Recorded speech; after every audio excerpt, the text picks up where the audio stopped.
Ora, nós vamos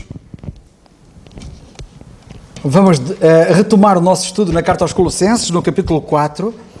Eu aproveito para daqui enviar uma grande saudação, especialmente para a Filomena em São João da Madeira, para a Filomena em Londres e até para a Filomena também, são 3 Filomenas, para a Filomena que está em Viseu. E uma saudação para todos os nossos irmãos e irmãs que nos acompanham neste estudo bíblico. E nós vamos começar por ler este capítulo 4 da Epístola aos Colossenses. Ainda estamos no versículo 5 e vou pedir ao Paulo para vir aqui à frente ler. O Paulo, o Senhor deu-lhe uma belíssima voz de locução. Eu gosto muito da voz do Paulo e ele é uma voz adequada à leitura das Escrituras.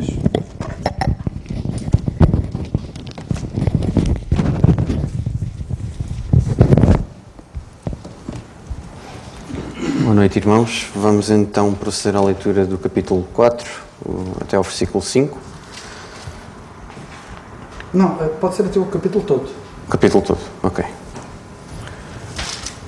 Vós, senhores, fazei o que for de justiça e equidade aos vossos servos, sabendo que também tendes um Senhor nos céus.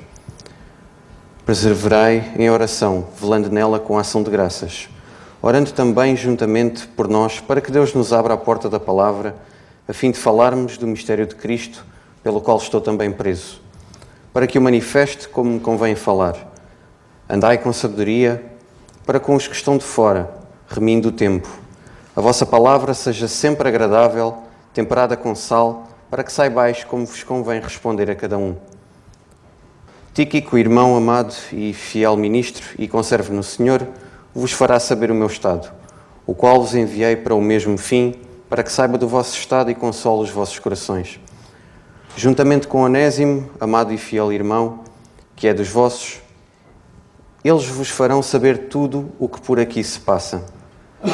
Aristarco, que está preso comigo, vos saúda, e Marcos, o sobrinho de Barnabé, acerca do qual já recebestes mandamentos, se ele for ter convosco, recebei-o.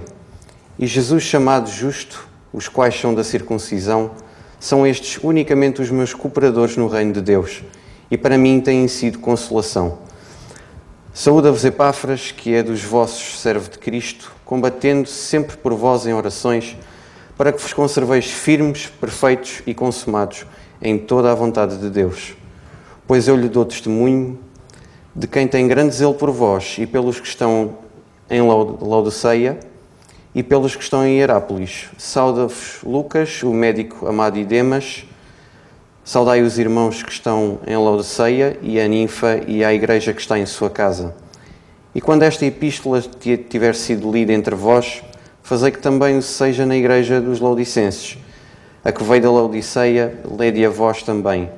E dizei a Arquipo: atenta para o ministério que recebeste no Senhor, para que o cumpras. Saudação do meu punho, de Paulo. Lembrai-vos das minhas prisões. A graça seja convosco. Amém. Queres dizer alguma coisa?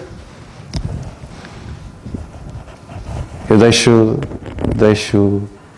Ok, então vamos ouvir o nosso irmão Alberto e depois vamos ouvir outros irmãos que têm pensamentos sobre a passagem. Graças a Deus por sua palavra. Agradeço muito a consideração dos irmãos e é muito bom partilhar um pouco do muito que eu tenho recebido de vós nesses estudos. Colossenses 4, no verso 5. Andai com sabedoria para os que estão de fora, remindo o tempo. É fácil ser mal compreendido, talvez uma frase, num comentário. E este medo nos faz assim calar em vez de falar. Será? Nós vamos normalmente a extremos. Algumas pessoas se julgam mais sofisticadas e acreditam que pessoas cultas, pessoas mais esclarecidas, podem se ofender com uma opinião mais forte, firme, sua. Ou mesmo se ofender se você mostrar-se um pouco mais intolerante ao pecado, ao erro, ou ter uma postura, uma conduta sóbria. Isso pode ofender as pessoas, porque hoje vivemos no mundo do politicamente correto. O outro medo que nós temos é de sermos nomeados de fanáticos, fundamentalistas, pessoas radicais, aquelas pessoas que falam direto, que apontam o dedo, que mostram o erro. Como manter o equilíbrio? Em Mateus, no capítulo 10, nós vamos encontrar Jesus orientando os seus discípulos e enviando-os para anunciar a chegada do reino, do evangelho do reino. E ali o Senhor está orientando, alertando os seus discípulos e os enviando a um mundo hostil, assim como nós estamos vivendo hoje. Sim, era o mundo judaico que os discípulos estavam caminhando. E este mundo religioso talvez seja o mais perigoso.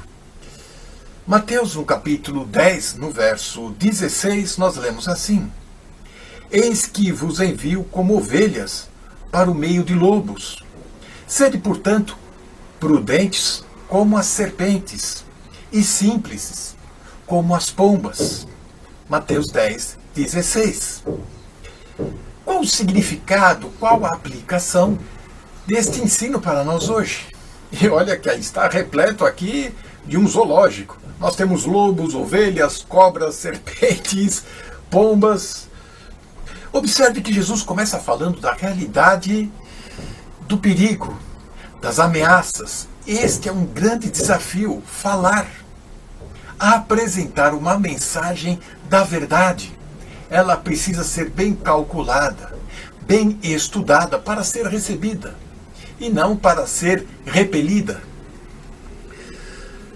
Mas com este discurso, Jesus não está querendo impingir nos seus discípulos o medo, sabendo que as ovelhas estão indo para meio de lobos, mas saibam que não são ovelhas sem pastor.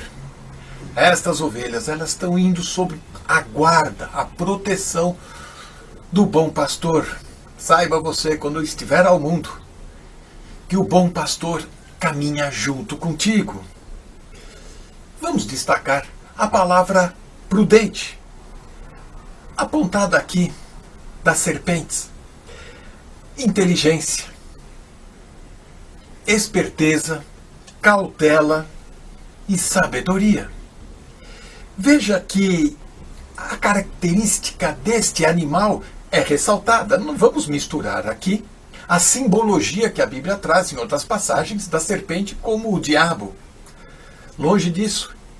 O que o Senhor está querendo mostrar aqui é que aqui está um animal, um bicho desconfiado, que tem estas características para fugir de seus predadores. E mais, estuda o contexto onde está envolvida, para assim envolver a sua presa e não ser presa fácil. Assim nós também, ao anunciarmos o Evangelho, ao falarmos do nosso testemunho, precisamos analisar o nosso contexto, perceber o movimento à nossa volta, para assim, no momento oportuno, apresentar um bom testemunho. Jesus ele segue dizendo então sobre a simplicidade com as pombas. A palavra simples, sem maldade, puro, livre de malícia, é uma pessoa que está mais interessado e não uma pessoa interesseira, uma pessoa oportuna e não uma pessoa oportunista, que quer agir com segundas intenções ou tirar vantagens de algum momento. Quando o Senhor fala sobre a característica da pomba, a sua ingenuidade, a sua simplicidade, a sua honestidade, nós precisamos combinar essas características junto com as características da serpente, pois assim nós estaremos seguros. Pois se você agir só com a honestidade, simplicidade e ingenuidade, você será presa fácil. Nós sabemos que uma pomba, você joga milho, feijão, você joga arroz, ela vai lá bicar, ela vai pegar. Se você jogar pedrinhas, se você jogar plástico, ela também vai bicar. O crente não pode engolir qualquer coisa. Ele tem que ter prudência, cautela, ele tem que ter sabedoria para saber onde ele está pisando. Combinar estas duas naturezas, estas duas características distintas, é um desafio. E mais desafio ainda é estar apresentando o Evangelho no tempo certo. Na sequência do nosso texto, Paulo vai nos ensinar.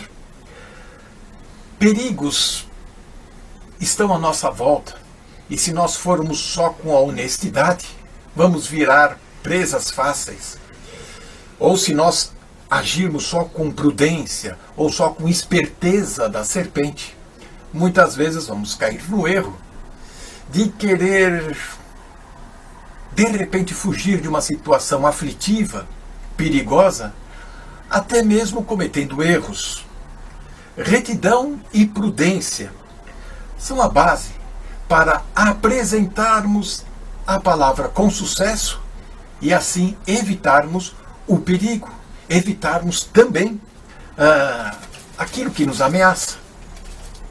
Para terminar, Filipenses 2, no verso 15. Para que sejais irrepreensíveis e sinceros, filhos de Deus inculpáveis, no meio de uma geração corrompida e perversa, entre a qual resplandeceis como astros no mundo.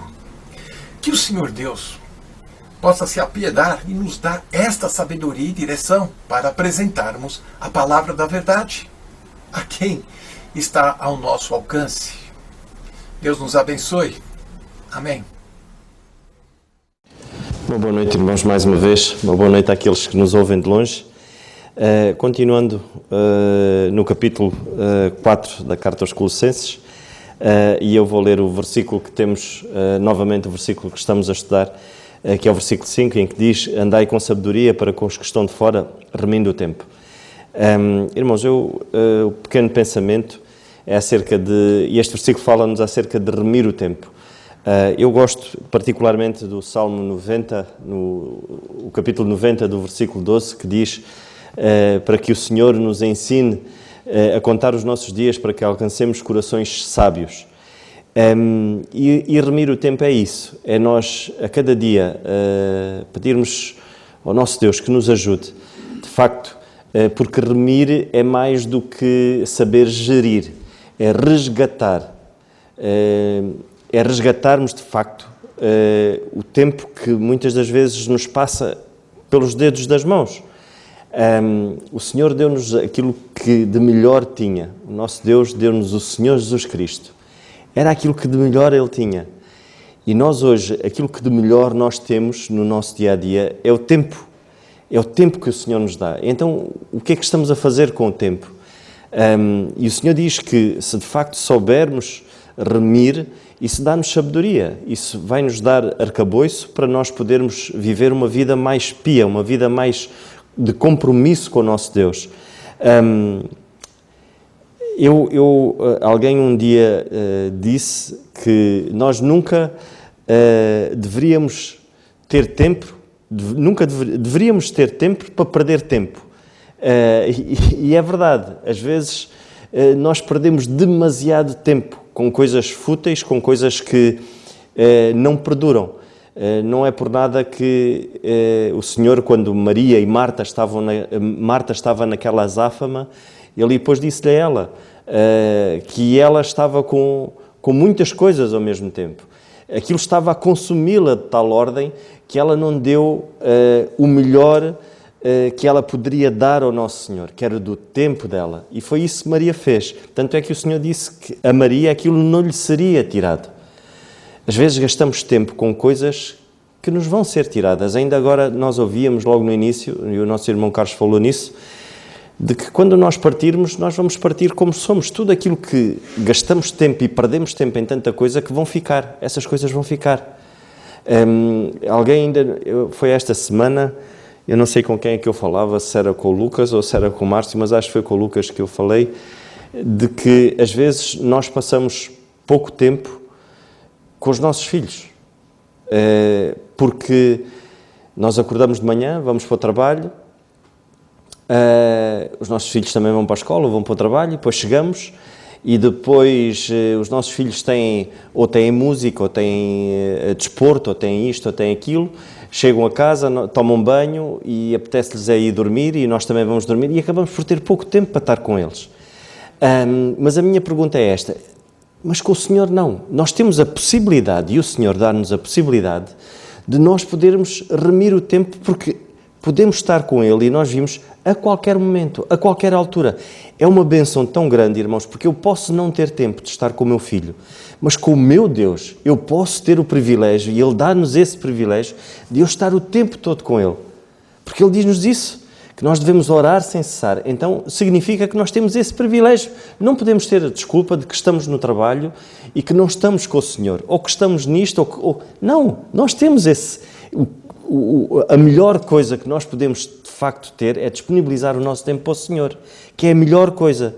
Se eu agora perguntasse aos irmãos qual é o inimigo, qual é o primeiro inimigo do melhor, nós poderíamos dizer assim, o inimigo do melhor seria o pior, mas não. O inimigo do melhor é aquilo que é bom. E podem-me perguntar, mas porquê? Porquê que o inimigo do melhor é o bom? Porque a melhor parte está no Senhor. A melhor parte é a sua vontade. É perfeita, ela é agradável e ela é boa. É o melhor que o Senhor tem para nos dar. Mas muitas das vezes, lá está, nós vamos atrás daquilo que é bom. E aquilo que é bom, muitas das vezes, afasta-nos do Senhor, afasta-nos da vontade de Deus. E os irmãos podem perguntar, mas como assim? É bom eu estar ao telemóvel a pesquisar alguma coisa. Até é bom. Mas se isso me vai prejudicar de tal maneira em que isso vai me tirar a minha intimidade com Deus, então ela vai me tirar aquilo que é melhor, em prol daquilo que me é bom. Então, logo aí, é o pior inimigo do melhor, é o bom.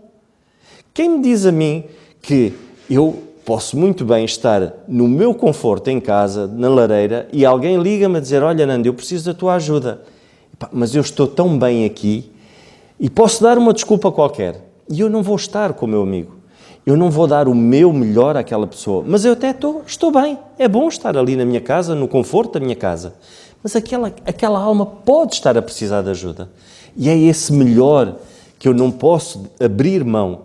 Irmãos, e remir o tempo é isto. Remir o tempo é, de facto, nós fazermos escolhas.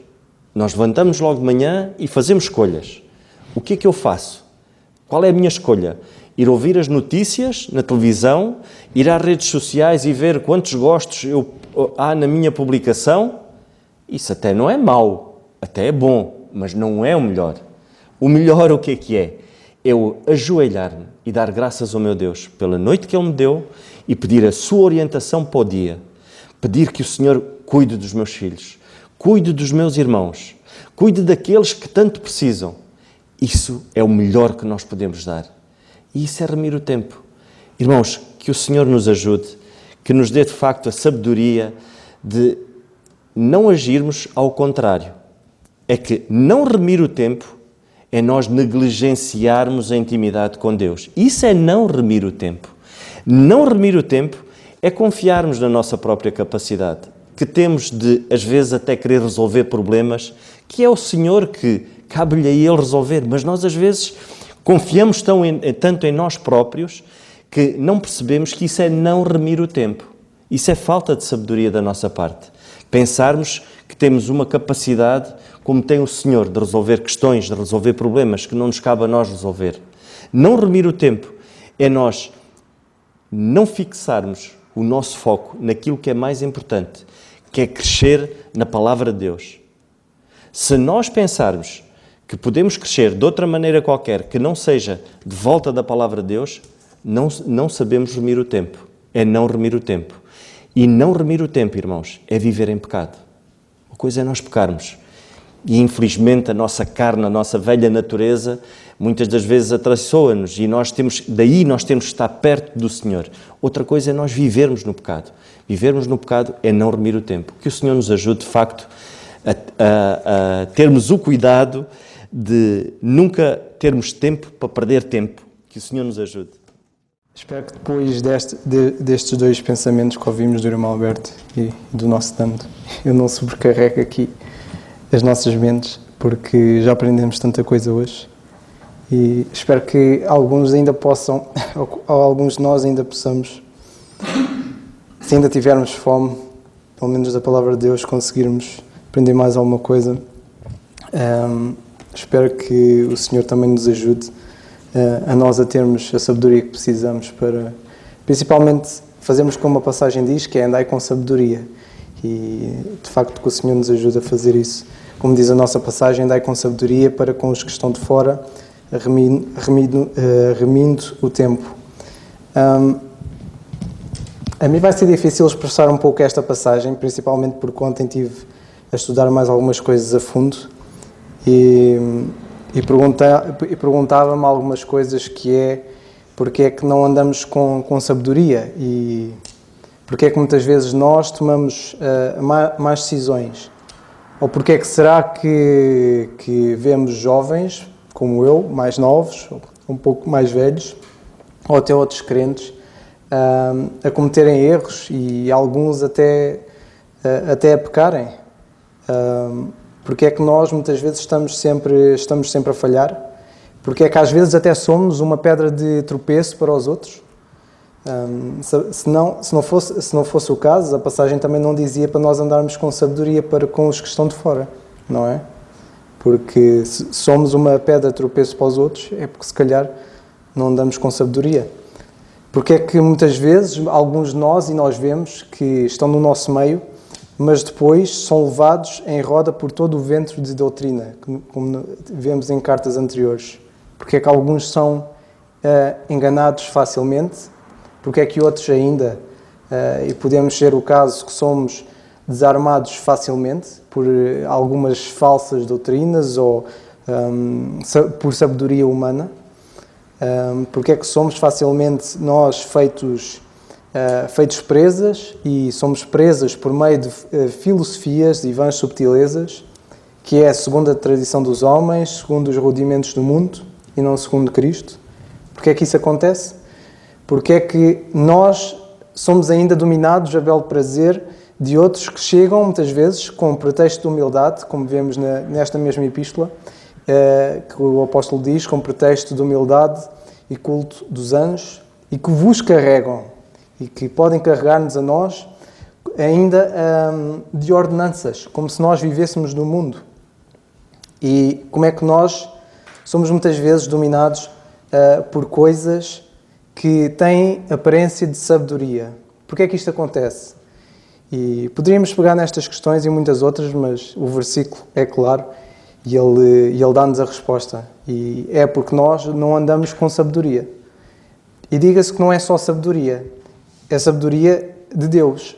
Porque é interessante que eu tive a procurar um pouco acerca da sabedoria, e as passagens e as epístolas que falam mais de sabedoria é as cartas do apóstolo Paulo aos Coríntios, e é esta.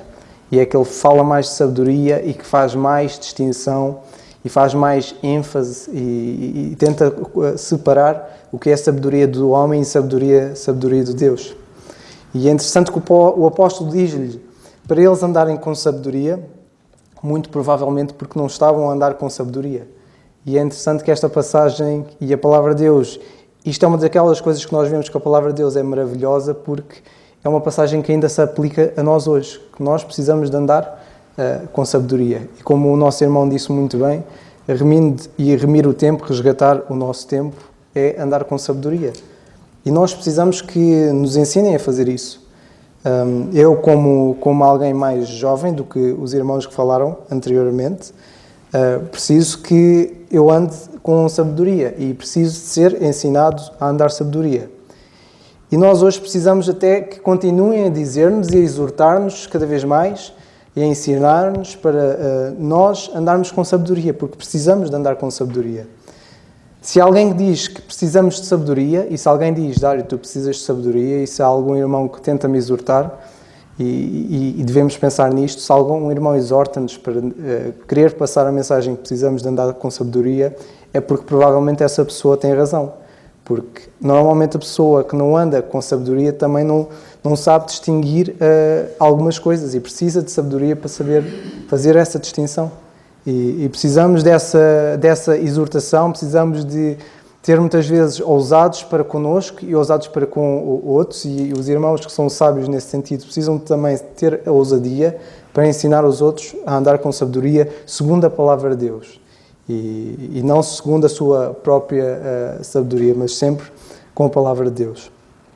Os jovens, como eu, precisam de ser, de facto, ensinados a andar com sabedoria, e é interessante que na epístola do apóstolo Paulo a Tito, no capítulo 2 e versículo 6, ele diz para Tito dizer aos jovens que sejam moderados.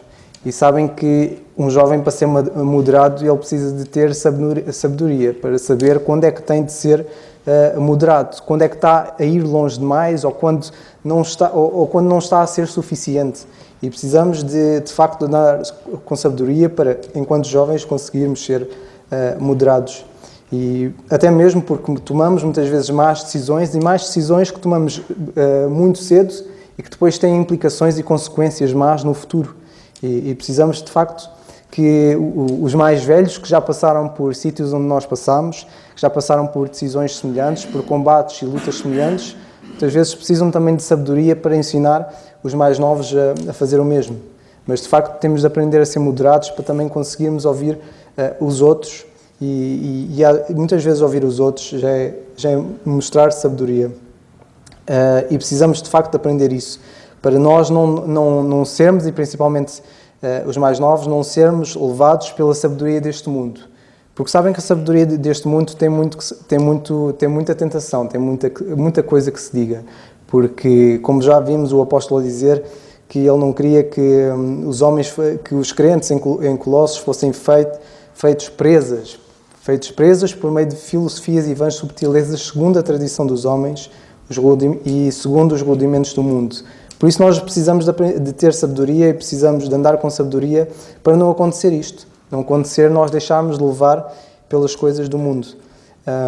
E o mesmo poderíamos dizer acerca dos pais para com os filhos.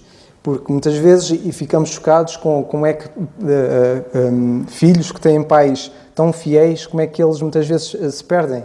É verdade que chega uma altura que os filhos têm de tomar a sua própria decisão, mas muitas vezes colocamos onde é que está a sabedoria dos pais para mostrarem e andarem com sabedoria para com os filhos, muitas vezes, para mostrar o que é mais importante para eles. E muitas vezes os filhos precisam de ser, e os pais precisam de ter sabedoria, e que o Senhor nos ajude a nós e ajude a mim, que sou casado, mas ainda não tenho filhos, mas se Deus quiser e vier a ter, o Senhor precisa certamente dar-me sabedoria.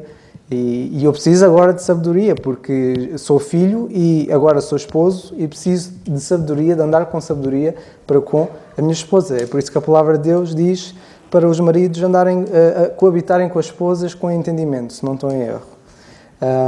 E precisamos de sabedoria. E isto é um escalar de sabedoria. Cada vez vamos precisando de mais. E é interessante na palavra de Deus que a sabedoria do Senhor para nós nunca se esgota. E isto é fantástico. E é por isso que a palavra de Deus mostra: andai com sabedoria, é constante. E nós recebermos sabedoria e crescermos em sabedoria, isso é que vai sempre a crescer, nós recebermos a sabedoria, mas o andar com sabedoria tem de ser algo constante, independentemente das dificuldades. E muitas vezes são as dificuldades, como sabemos, que nos fazem ganhar essa experiência e sabedoria. Mas é interessante que a palavra de Deus nos mostra e nos ensina também que os mais velhos também precisam de andar com sabedoria. E na mesma epístola de Paulo a Tito, no capítulo 2 e versículo 1, diz o apóstolo para os irmãos mais velhos, diz para que eles sejam sóbrios, graves, prudentes, sãos na fé, no amor e na paciência. E reparem que há uma exigência muito grande para com os mais velhos. Ao contrário dos jovens, é que ele diz: ensinem os jovens a que sejam moderados. Deixem-me ver se eu não estou em erro, porque eu tinha feito um copy-paste. Versículo 2 e não versículo 1. Peço perdão. O versículo 1 diz: tu, porém, fala o que convém à sã doutrina. E depois no versículo 2 é que o apóstolo diz: os velhos sejam sóbrios, graves, prudentes, sãos na fé, no amor e na paciência.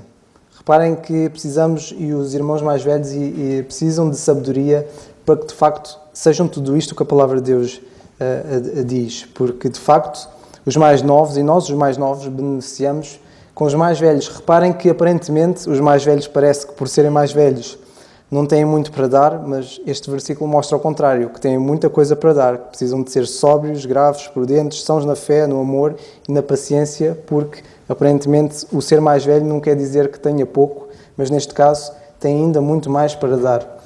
E é interessante que a passagem depois continua e ele fala relativamente às mulheres, ele diz às mulheres idosas, semelhantemente, sejam sérias no seu viver, como convém a santas, não caluniadoras, não dadas a muito vinho, mestras no bem.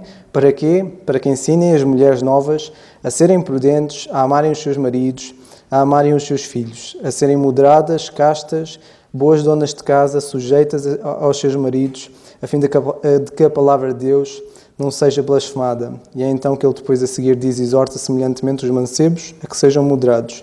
É interessante que a palavra de Deus, para andar com sabedoria, conforme a idade, a exigência e a necessidade de sabedoria é cada vez maior, porque é preciso cada vez mais dar. E é interessante, isto é uma motivação para os irmãos mais velhos que, de facto, têm muito mais para dar, e a palavra de Deus mostra e provavelmente até exige isso mesmo dos irmãos mais velhos, para que, de facto, a sabedoria deles, pela palavra de Deus, seja para a edificação dos outros. E é interessante estas duas cartas, as cartas aos Coríntios e aos Colossenses, que são as cartas que o apóstolo mais fala de sabedoria, são as que ele faz mais distinção, a que ele divide mais entre o que é a sabedoria do homem e o que é a sabedoria de Deus, porque muitas vezes andar com sabedoria não quer dizer que seja a sabedoria certa, porque pode ser a sabedoria do homem e não ser a sabedoria de Deus. Por isso, nós, quando andamos, precisamos de andar com sabedoria, é com a sabedoria de Deus. E a sabedoria de Deus vem, claro, pela sua palavra. Isto porquê, irmãos? Porque uma das coisas que nós vemos nestas duas cartas é que a sabedoria do homem, uma coisa que ela é aparente, ela é simplesmente aparência, ela aparenta ser sabedoria.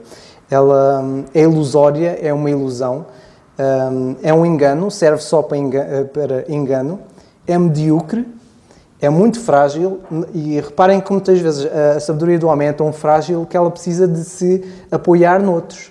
E nós muitas vezes, quando queremos, por exemplo, falo na minha área, quando fiz o relatório do estágio, tudo o que eu tinha para mostrar do que eu sabia ou do conhecimento que eu recebi, eu tinha de fazer referências para outros. Ou seja, eu não podia só apoiar na minha experiência ou no que eu tinha ganho, tinha de apoiar a minha sabedoria noutros.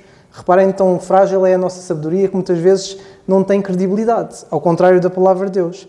E se os irmãos muito bem sabem melhor do que eu, que nos Evangelhos, uma das coisas que o Senhor surpreendia àqueles que os ouvia é porque ele falava com autoridade e não com a autoridade dos homens. Porque a autoridade dos homens, baseado na sua própria sabedoria, é frágil. Ela é, de facto, frágil, medíocre, é mundana. E reparem que diante de Deus a sabedoria do homem é simplesmente loucura. E de facto, para terminar, e posso dizer algumas passagens, uma das coisas que a sabedoria do homem não pode é que a sabedoria do homem não pode conhecer a Deus. E é interessante as várias passagens que nos ensinam acerca disto, como por exemplo as passagens, por exemplo, 1 aos Coríntios 1,17, em que Paulo diz que porque Cristo não me enviou a batizar, mas para evangelizar, não em sabedoria de palavras, para que a cruz de Cristo não se faça vã. E está escrito, versículo 19, que é um pouco mais em baixo, destruirei a sabedoria dos sábios e aniquilarei a inteligência dos inteligentes. Continua a Paulo. Onde está o sábio? Onde está o escriba? Onde está um inquiridor deste século? Tudo pessoas aparentemente inteligentes. Porventura não tornou Deus louca a sabedoria deste mundo? Reparem que a sabedoria do homem é sabedoria louca. Visto como a sabedoria de Deus, na sabedoria de Deus, o mundo não conheceu a Deus pelo quê? Pela sua sabedoria. Aprova Deus salvar os crentes pela loucura da pregação. E muitas passagens há mais que poderia dizer, continuando neste mesmo capítulo, em que o apóstolo continua e diz, porque os judeus pedem sinal, mas os gregos buscam sabedoria. E esta, irmãos, é a chave de que nós precisamos para andarmos com sabedoria. É nós, de facto, buscarmos sabedoria. Porque, de facto, nós precisamos de sabedoria. Nós, para andarmos de sabedoria, precisamos de constantemente obtê-la, enchermos dela. E é interessante que se nós detectarmos, e se detectarmos de alguma forma, ou que nós estamos a tomar mais decisões, ou que não estamos a servir o Senhor da melhor forma, e se notamos que não temos sabedoria, é interessante que a palavra de Deus, em Tiago, capítulo 1, versículo 5, dá-nos a resposta. E ele diz: se algum de vós tem falta de sabedoria, peça a Deus, que a todos dá liberadamente, e não lance em rosto, e ser-lhe-á dada. Reparem que a chave para nós obtermos sabedoria é nós pedirmos, é através da oração. E através da oração, o Senhor vai-nos dar a sabedoria que nós queremos, porque diz que a todos dá liberalmente, e não lança em rosto, e ser-lhe-á dada. De facto, nós precisamos, e é através da oração, e se nós formos ao Senhor e temermos o Senhor, a palavra de Deus mostra que o temor do Senhor é o princípio da sabedoria. Daí ser necessário nós andarmos com sabedoria. E, de facto, precisamos procurar sabedoria na palavra de Deus, porque é a palavra de Deus que é a fonte da sabedoria com que nós precisamos andar. E terminava assim com a passagem da Epístola de Paulo aos Efésios, no capítulo 3 e no versículo 8, em que ele dá-nos a chave, e para ainda ser mais exata, porque de facto que a palavra de Deus e toda ela é fonte de sabedoria, mas Paulo ainda vai mais longe e vai mais preciso, e vai mais preciso para o que nós precisamos hoje, em que ele diz: a mim, o mínimo de todos os santos, me foi dada esta graça de anunciar entre os gentios, por meio do Evangelho, as riquezas incompreensíveis de Cristo, e demonstrar a todos qual seja a dispensação do mistério que desde os séculos esteve oculto em Deus, que tudo criou.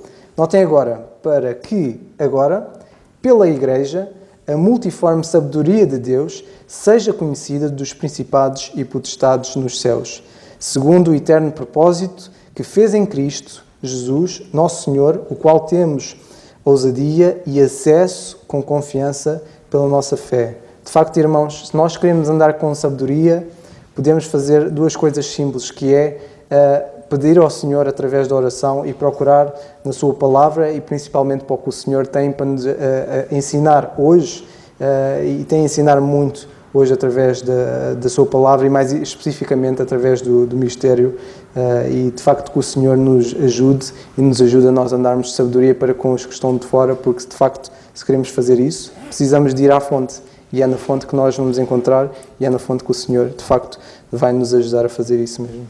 Que o Senhor nos abençoe e nos ajude. Vocês estejam descansados, que eu não vou dar nenhum pensamento. Eu dou graças a Deus por aquilo que nós ouvimos esta noite. Isto tem que dizer. Dou graças a Deus pelo irmão Alberto e pelo excelente pensamento que ele deu sobre o cuidado que devemos ter ao falar. Não vou repetir, é só vocês rebobinarem a gravação e irem lá ouvir aquilo que ele disse outra vez. Dou graças a Deus por aquilo que nós ouvimos sobre o remir o tempo, o resgatar o tempo que ouvimos do nosso irmão Nando. E dou graças a Deus por aquilo que nós ouvimos agora do nosso irmão Dário sobre a sabedoria. Deixa-me dizer uma coisa. Isto é que é a verdadeira escola bíblica. Isto é que é o verdadeiro seminário. Estas almas, já agora um pequeno mas eu vou dizer, eu não vou dizer o resto. Estas almas que nos expuseram as Escrituras matricularam-se e têm crescido neste seminário, aos pés do Senhor, como igreja local, no estudo bíblico. Muitos não imaginam o que perdem com o estudo bíblico, mas o estudo bíblico é a escola que nós todos precisamos. E eu louvo o Senhor por estes irmãos. Se eu agora fosse falar qualquer coisa, ia estragar tudo. E por isso eu hei de falar para a semana, se Deus quiser. Porque se continuarmos a ouvir estes nossos irmãos, vai ser muito bom e ficarei muito contente e sentado ali a aprender, porque eu aprendi muito aqui hoje. Que o Senhor seja louvado, um grande abraço para todos os que nos escutam e orem por nós, e orem por estes irmãos em particular, para que o Senhor continue a dar-lhes a graça, para podermos ser edificados na nossa fé. O culto está terminado.